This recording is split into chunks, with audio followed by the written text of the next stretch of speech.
So this question, at first sight you might think, okay, I'll expand this and get a quartic, and then the z to the 4 will cancel with this z to the 4, and then I'll get a cubic in z. But the cubic you get, well, you might be able to guess a solution and do long division, but I think there's an easier way. So the easier way is to divide both sides by z to the 4.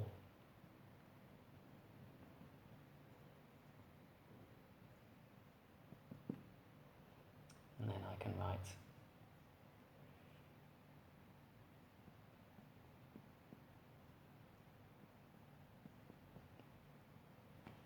now when I take the fourth root, now remember we're dealing with complex numbers. The fourth root of 1 should have 4 values. So what are those 4 values? Well, 1 plus 1 over z can equal 1 minus 1 plus I or minus I.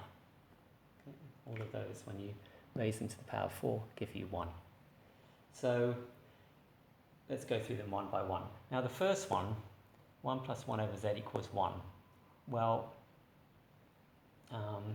that would imply that 1 over z is 0, and that would imply that z is infinity. Now we're taking that z equals infinity is not a valid solution, so we leave that one out. In the end, we expect to get 3 solutions, because when we cancel out the z to the 4, if we expand this, we'll get a cubic. So we expect to get just 3 solutions. The other 3 will be valid.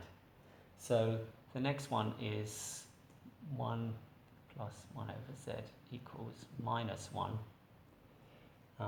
That's going to give us, well, you can see by inspecting, okay, well, we'll do it properly. So it's 1 over z equals minus 2, which means z equals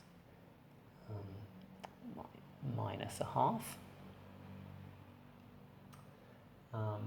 Then we've got, let's just write it as 1 equals, and then it's plus or minus I, so it's going to be plus or minus I minus 1. May as well do both together. So that's going to give us z equals 1 over plus or minus I minus 1. And normally we like to make the real and imaginary parts obvious. So we need to do a little bit more work. So if we multiply top and bottom by the complex conjugate, so we multiply top and bottom by minus or plus I minus 1.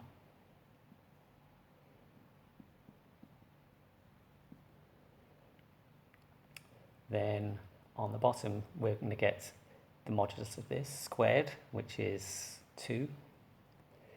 And that's our answer. We can write it as separate. We can, okay, well, that's okay.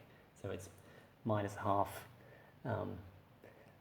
plus or minus half I.